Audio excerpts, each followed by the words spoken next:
Na mtazamaji, karibu sana kwenye awamu 2 ya pili ya mazungumzo ya Tamrini. Leo ikiwa bado ni Jumanne tarehe 27, mtazamaji, Kasichana Masha ndio jina langu kama nilivyokufahamisha awali. Naona bado kwenye upande wa lugha ishara nipo naye mwenzangu Lensa Odingo. Mtazamaji, siku ya leo nataka tudadavue swala zima la fursa zilizopo za kiuchumi hasa mashinani. Zaidi ya miaka 10 sasa hivi imepita, ama zaidi ya mwongo mmoja umepita sasa hivi tangu kubuniwa kwa serikali za ugatuzi.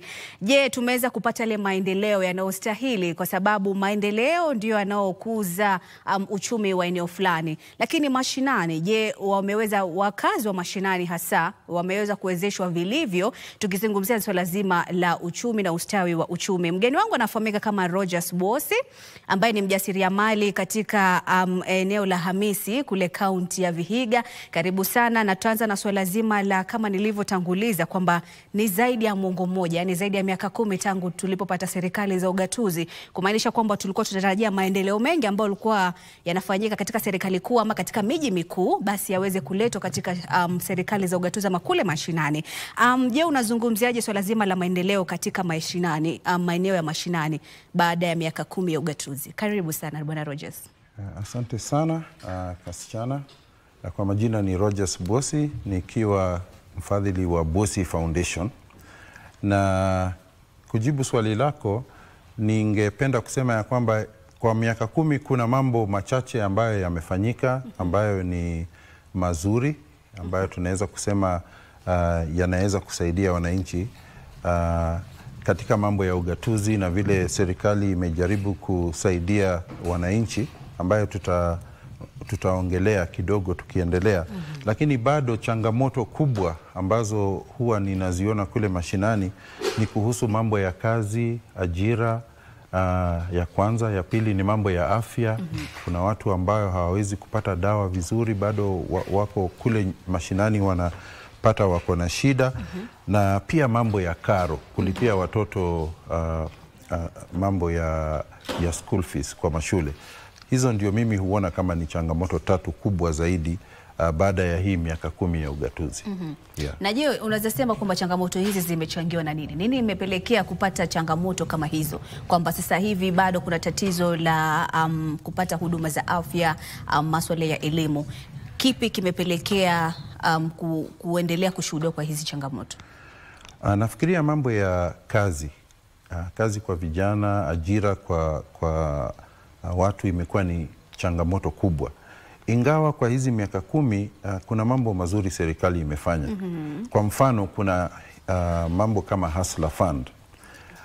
Kama zingekuwa ni enzi zetu, mtu angenipatia shilingi kama 30,000 ama 20, nafikiri tungeweza kuwa tunasema mambo yamebadilika.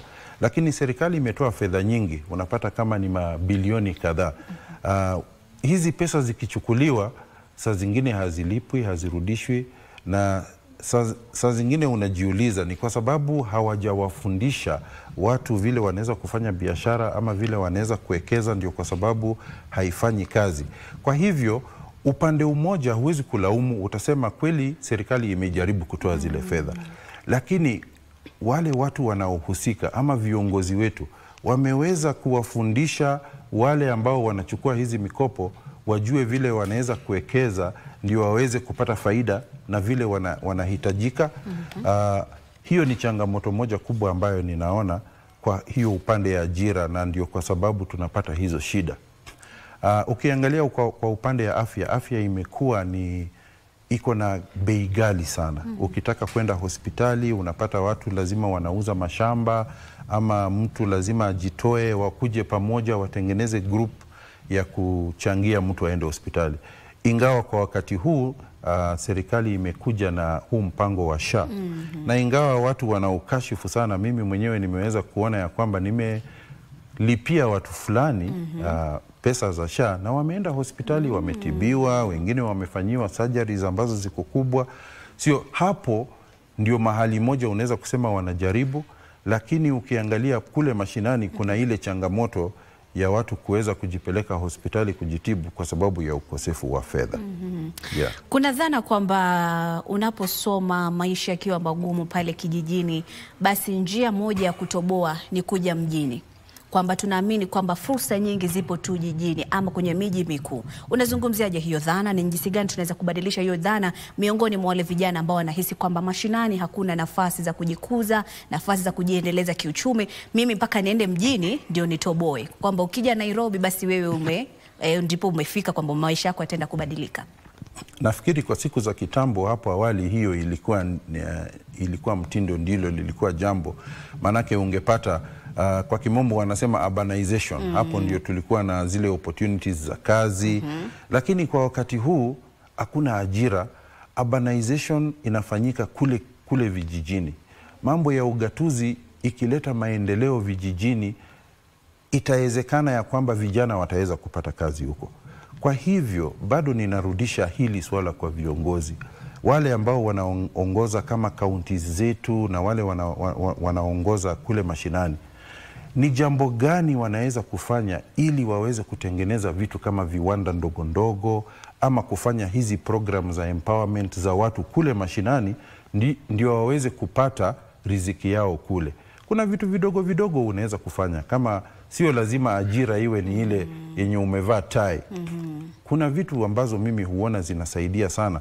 Mambo ya kama samaki, tunanunua samaki kutoka Uchina nyingi sana kwa sababu haitoshi, lakini tukiwezesha watu wetu nyumbani kuwa na vitu kama fish ponds hizi, wanaweza kuuza hizo wapate fedha.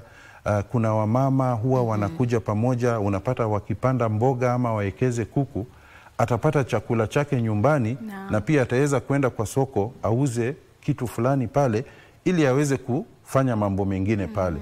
Vijana wakija pamoja na wasaidiwe, kama kwa hii mikopo wafundishwe, wanafungua maduka, wanafungua wholesale, ama wafanye biashara zenye wanaweza kuwekeza katika hiyo economy ya county. Kusupply vitu kwa mashule, kusupply vitu kwa colleges, wale wametoka kwa mashule waweze kufanya vitu za mijengo na aina watapata hizo kazi. Kwa hivyo mambo ya kusema utaenda mjini Nairobi ama Mombasa, hakuna kazi kule. Kazi ni kujipanga pale mashinani. Ndio. Na umezungumzia swali zuri kwamba waendelee kuelimishwa, kupewa hamasa ya jinsi ya kufanya wanapopewa mikopo ama pewa za kujiendeleza kiuchumi, wapewe pia mafunzo. Je, hili ni jukumu la nani? Kwa sababu pia tunaposema ama tunaponyosha kidole cha lawama kwa serikali kwamba wamewapatia pesa lakini hawakuwapatia mafunzo, pengine wanaweza sema lakini sisi tumewapatia pesa, mbona msitafute mafunzo? Je, hili unaweza rusha hili jukumu kwa nani mwingine mbali na serikali pekee? Swali nzuri lile. Lakini sio unajua, ukiongea mambo ya serikali nitakuuliza swali, kwani serikali ni nani? Sisi ndio serikali. A government by the people for the people. Kwa hivyo sisi wenyewe lazima tujiulize ni nini ambacho hatufanyi ili tuweze kufaulu. Na mimi huona ya kwamba kama viongozi, na kuwa kiongozi sio lazima useme tu ni kiongozi ambaye yuko kwa siasa, hapana. Viongozi wote wanaojali kwao, kama wanaweza kuketi chini na wajue tutawaelimisha hawa vijana wetu, wale ambao hawana kazi na wale wanajiweza kufanya biashara, waweze kukuza uchumi ya hii sehemu yetu. Kama sisi kama viongozi tutaangalia hapa kwetu tunaweza kutengeneza kiwanda cha kufanya kitu fulani na tutaajiri watu, hapo ndipo mtatoa ushuru wa hiyo sehemu yenu ili mpate pesa za kuendeleza hiyo sehemu yenu na mpate pesa za kulipa watu. Lakini kama mmezoea kupewa alafu mnatumia tu, you are just consuming. Hamwezi kufanya investment na kufanya kitu chochote. Hata serikali ikimwaga bilioni 10 ndani ya hiyo uchumi haitasaidia. Kwa hivyo lawama ni hii upande ya serikali ambayo ni sisi wenye tunapata hizo fedha. Tunafanya nini? Sisi wenye ni viongozi tunafanya nini kuwaelimisha hao? Kwa sababu ukiwa unapata tu na hakuna faida inatoka pale, hatuwezi tukatengeneza uchumi wetu, aidha iwe kwa kaunti ama iwe kwa serikali kuu. Ni jukumu letu sisi wote kuangalia ya kwamba tuko na ile nidhamu ya kufaidisha hizo mipango. Na umezungumzia jambo zuri sana kwamba kiongozi sio tu yule ambaye yuko madarakani kisiasa. Hata wewe ambako pale mashinani unataka kuleta maendeleo, basi unaweza kuwa kiongozi. Jambo zuri sana. Lakini tuzungumzie swala zima la maendeleo kwenye sehemu za mashinani, maendeleo upande wa usafiri. Bado kuna kaunti tofauti tofauti, vitongoji ama vijiji mbalimbali ambavyo vinakumbwa na changamoto kadha wa kadha za usafiri, barabara duni, mambo ya usalama. Je, masuala kama yale tukisonga mbele ni jinsi gani tunaweza kuyasuluhisha na kuhakikisha na jinsi gani changamoto hizi kama barabara duni na ukosefu usalama katika eneo fulani unazuiaje maendeleo ya kiuchumi katika maeneo yale? Okay, kwanza ningependa kusema ya kwamba ukilinganisha wakati huu na tuseme miaka 15 iliyopita kurudi nyuma, nafikiri kumekuwa na mambo mengi sana ya kusaidia mambo ya usafiri. Ukiangalia kama barabara, unaona kama reli zimekuja. Mimi nakumbuka nikiwa ninaenda sehemu za Lodwar miaka 15 iliyopita, ulikuwa unaweza lala barabarani kwa sababu ya hizo malaga, mvua imepita. Siku hizi barabara ni nzuri, unaweza kufika kule na hata ndege. Unapata mambo yalikuwa magumu sana kule, bandits wako kwa barabara. Kwa hivyo mambo ya usalama yamejaribu kuwa mazuri kidogo. Kwa hivyo mimi huwa ninaona kama usafiri, mambo ya usafiri yamekuwa mazuri, na hiyo ni muhimu sana kwa kukuza uchumi, kwa kutengeneza uchumi uwe nzuri. Manake sisi hapa Kenya wengi wetu ni wakulima. Unataka kufikisha mavuno ama mambo yako, kama ni mizigo unataka kufikisha sokoni. Kama barabara ziko nzuri, kama usafiri uko bora, utaweza kufikisha mazao yako kwa soko ili upate mapato mazuri. Ile ningesema tu mahali ningeona wanaweza kusaidia kidogo ni kama chakula ambacho watu wanapanda, kwa sababu hii economy yetu ni ya agriculture sana sana. Wajaribu kusaidia wakulima kwa mambo ya kutengeneza chakula yao isiharibikie kule. Wasaidia kuwekeza vitu kama kwa cold rooms na vitu kama hiyo, ndio wapate pesa zao. Lakini kwa usafiri ni muhimu kwa mambo ya kuinua uchumi, ili watu waweze kufikisha bidhaa zao kwa soko. Ndio. Swala ambalo ama ajenda kuu ya rais ndi kuweza kuinua watu kutoka chini kuweza kuwaleta juu, ama tukizungumzia swala lazima la bottom up, kwamba tunazingatia walio chini kuwawezesha ili waweze kuinuka. Kwanza unazungumziaje hilo swala, na tunaposonga mbele, je, unaona hili linatekelezwa ifaavyo, na kama sivyo basi tuchukue mkondo gani ili liweze kutimiza yale malengo yake? Umeuliza swali nzuri sana, na ni mambo tuliyozungumzia hapo awali tukianza huu mjadala. Mambo ya bottoms up, ninaona kama kuna mikakati imewekwa. Kama ukiangalia hizi fedha zimewekwa kwa Hustler Fund, kuna pesa nyingi zingine nasikia kuna Uwezo Fund. Kama wewe ni mama mboga ama unafanya biashara ndogo ndogo, umepewa namna jinsi ambayo unaweza kukopesha pesa ufanye biashara. Sasa shida ni ile nimekueleza.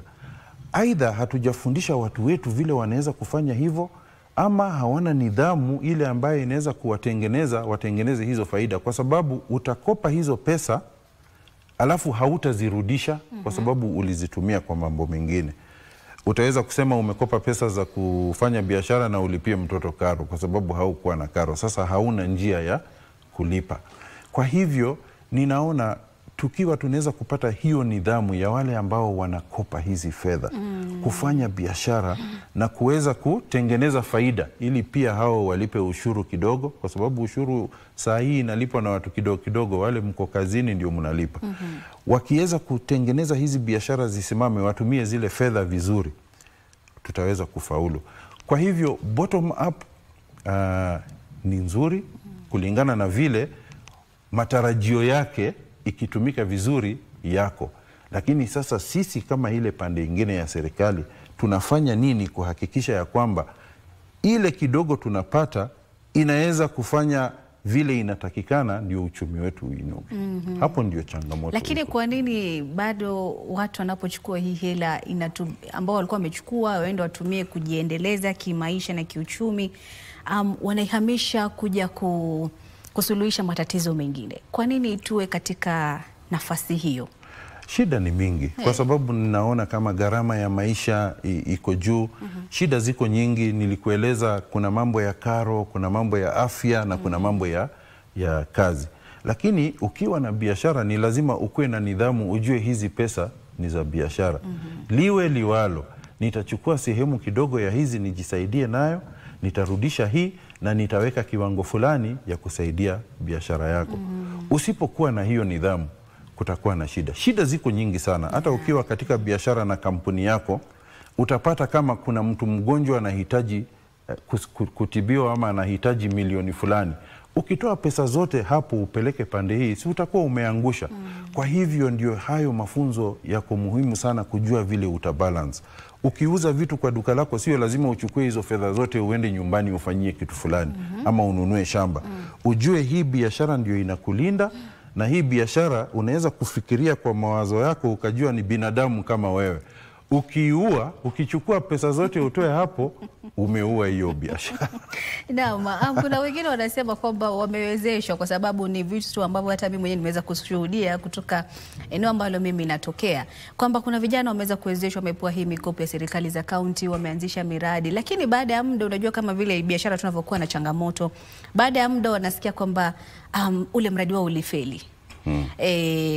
Kwamba hawana hela za kuendeleza tena, biashara imeanza kuyumba. Sasa wanapopitia ile changamoto, wanakufa matumaini na wanaachana na ile biashara. Wanasema paka pale tutakapopata tena pesa nyingine tutaendelea na hiyo biashara. Pengine unawaambiaje vijana kama hao?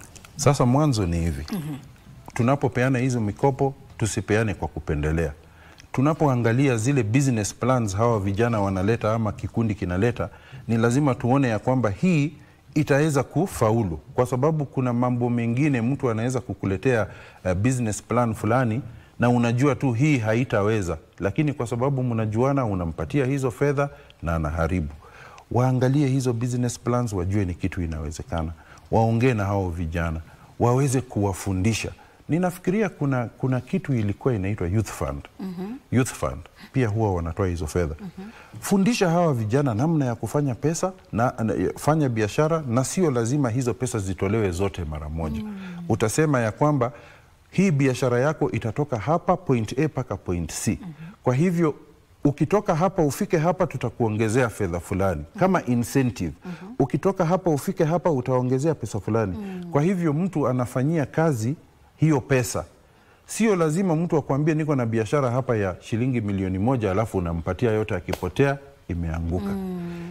Break it down into deliverables. Pole, nimeongea hivyo. Ninasema vunja hizo, ujue ya kwamba utatoka hapa ufike hapa na kiwango gani cha fedha.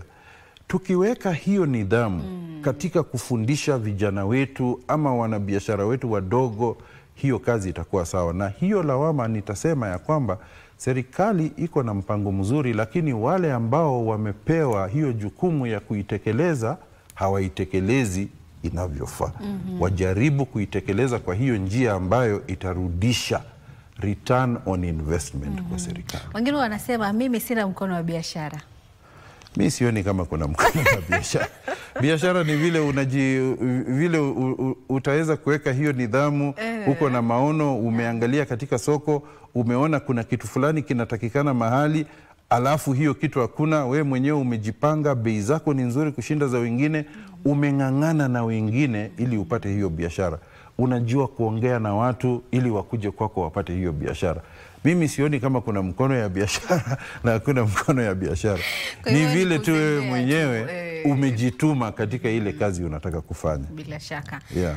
Kuna pia kasumba fulani kwamba wananchi huhisi kwamba pindi wanapochagua kiongozi pale mashinani ama katika eneo bunge lao ama katika wadi yao, wanamtarajia alete maendeleo katika ile sehemu, lakini kumekuwa pia na vuta ya hapa na pale baina ya wananchi ama wale waliomchagua kiongozi wao, kwamba tunapokuchagua unahama hapa kijijini, unaenda unatafuta makazi mijini. So wanaamini kwamba anapofanya vile basi hataleta maendeleo mengi kama ikilinganishwa na kwamba yeye mwenyewe kuendelea tu kukaa pale nyumbani. Mabaki pale kijijini, haina haja aenda tafute makazi mengine kule mijini. Hilo swala unalizungumziaje bwana boss? Katika uongozi ni swala nzuri ambalo umesema.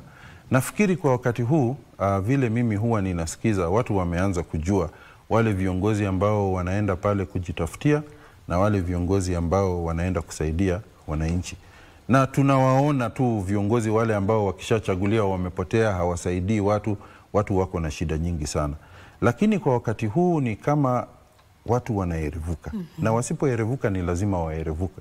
Kwa sababu unachokichagua ndicho utapata. Alafu usiende kulalamika baadaye ya kwamba hamukutengeneza uamuzi ulio bora.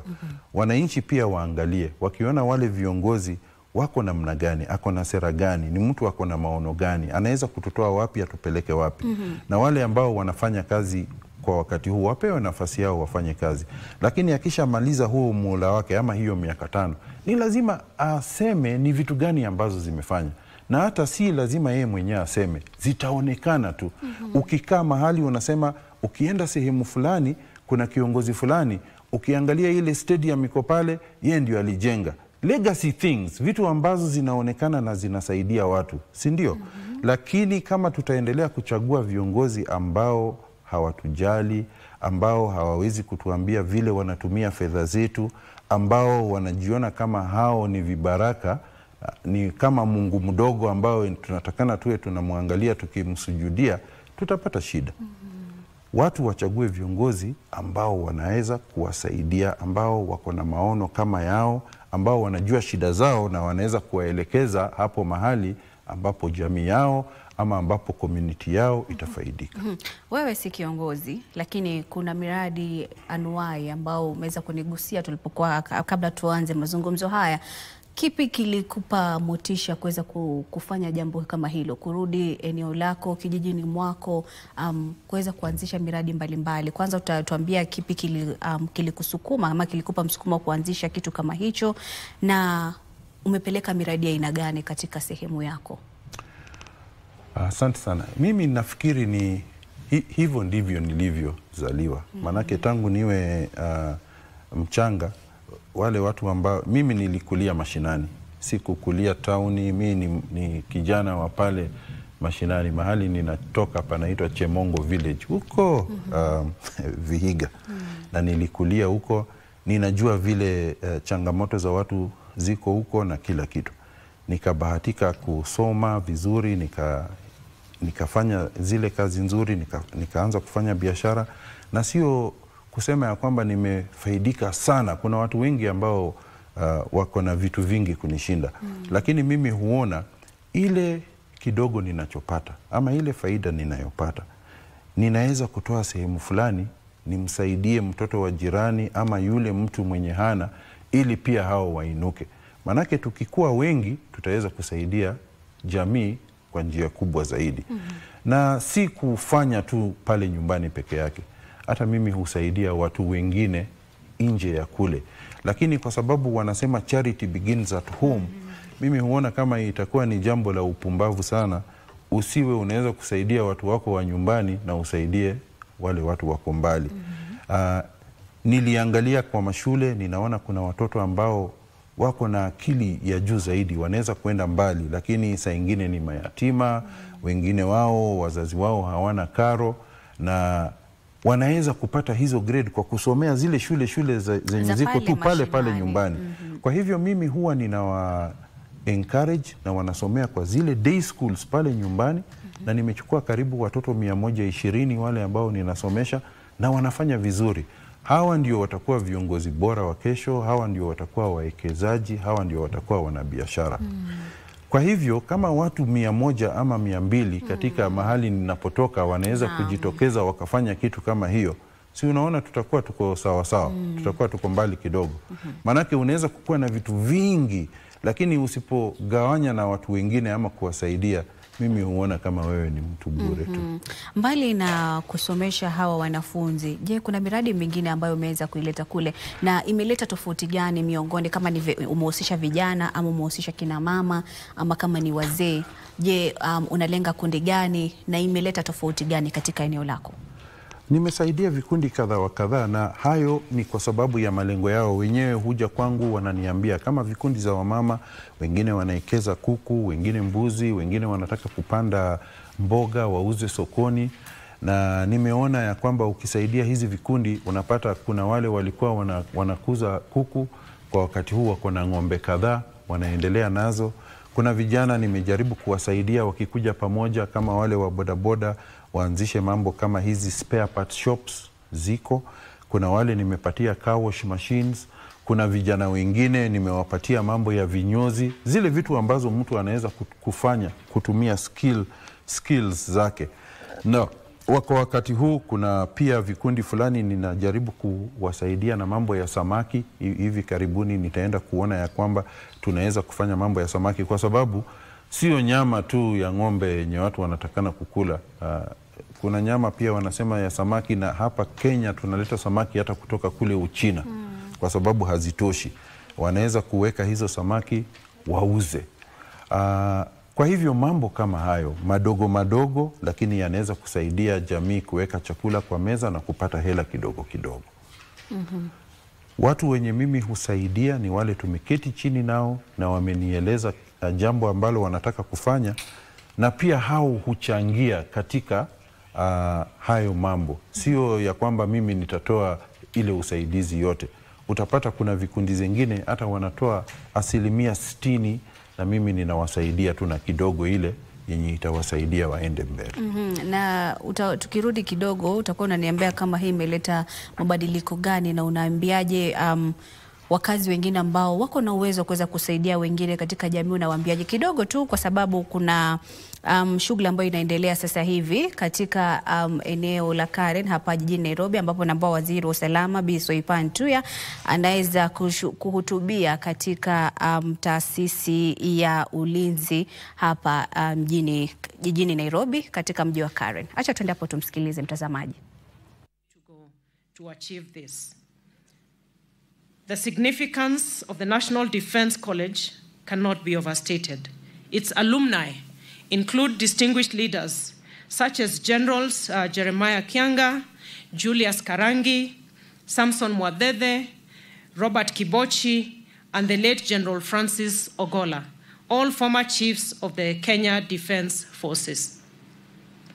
Although the current Chief of Defense Forces, General Charles Kariri, is not an alumni, he served this institution with distinction, rising from senior directing staff to commandant with a noble duty of mentoring many of today's strategic leaders in our country, regionally, and the rest of the world.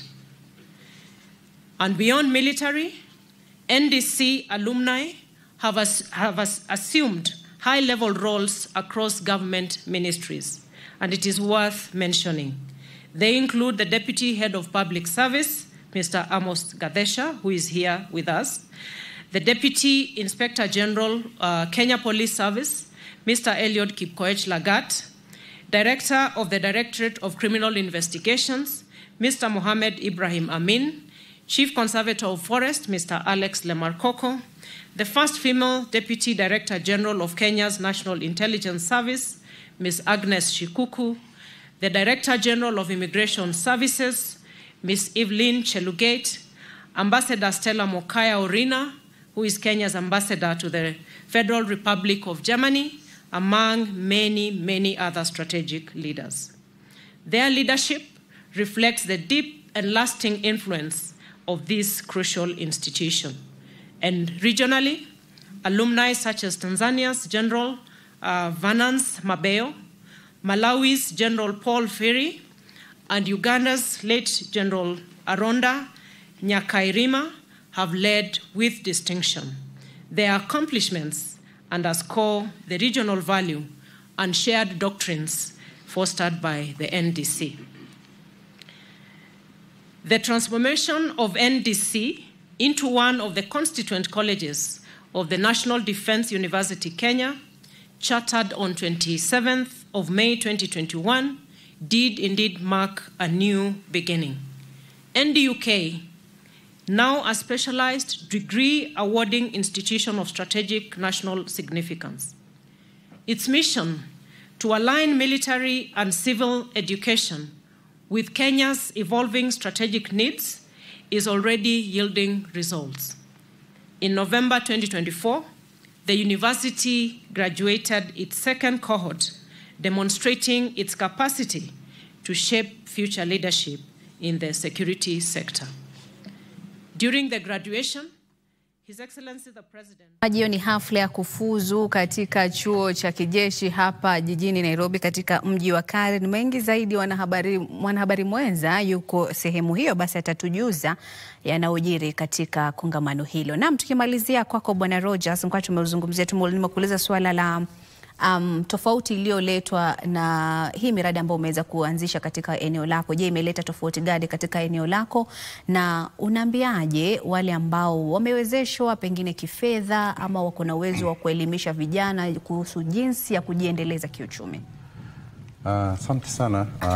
Kwa hivyo jambo nililofurahi nalo kabisa ni hizi vikundi nilivyokutana nazo mara ya kwanza walikuwa hawajajisajili, walikuwa hawana maono ya kwenda mbele zaidi, walikuwa wanataka tu vitu za kufanya pale pale.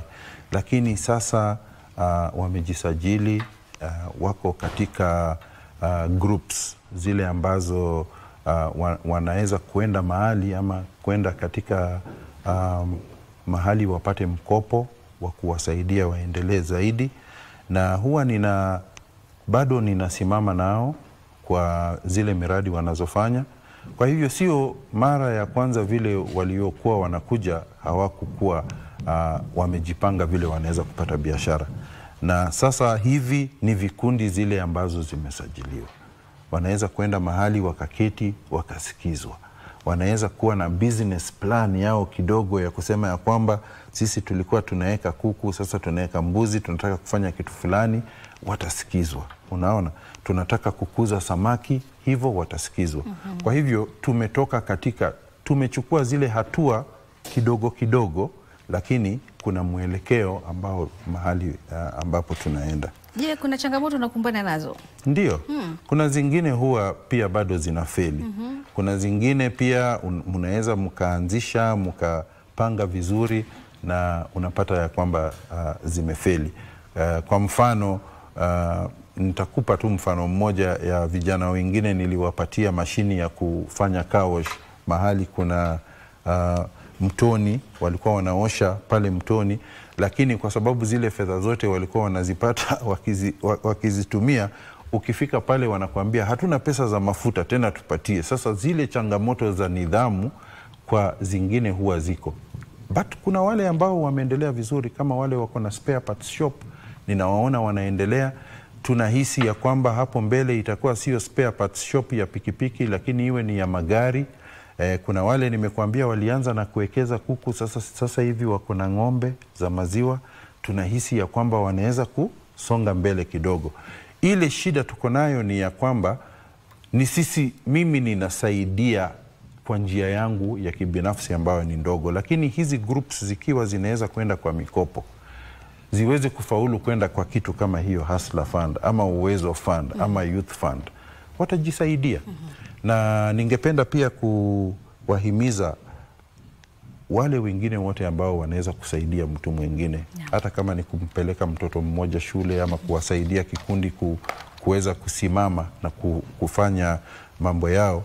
Hivyo ndivyo tutaweza kufaulu kama nchi, kwa sababu serikali haiwezi kufanya kila kitu. Pia ni jukumu yetu kama wananchi wa hii nchi, kama tunapenda hii nchi, kusimama na mandugu zetu na madada zetu na kuwainua. Kwa hivyo neno la kumalizia ni kwamba lazima watu wajitume. Lazima watu wajitume. Haya, asante sana kwa kuja, na tukimalizia hapo kwa hiyo mada ya kujituma, tumalize na methali. Nataka ukamilishe hii methali. Mtaka cha mvunguni sharti ya inama. Bila shaka, asante sana. Haya, hapo ndo tunafungia siku mahojiano tena siku ya leo mtazamaji. Shukrani sana. Kasichana Mwasha ndo jina langu, mgeni wangu ambaye ni mjasiriamali kutoka eneo la Hamisi, kaunti ya Vihiga, Rogers Bosi, ametufahamisha mengi sana kuhusiana na maendeleo ya kiuchumi katika sehemu za mashinani. Abdiaziz Hashim tayari naona ashawasili studioni pale, anapekua habari zinazomfikia sasa hivi na atazikuja hapo kukupasha mwendo wa saa 7 kamili. Kasichana Mwasha ndo jina langu, Lensa Odingo amekuwa mwenzangu wa lugha ishara. Sina mengi, kwaheri.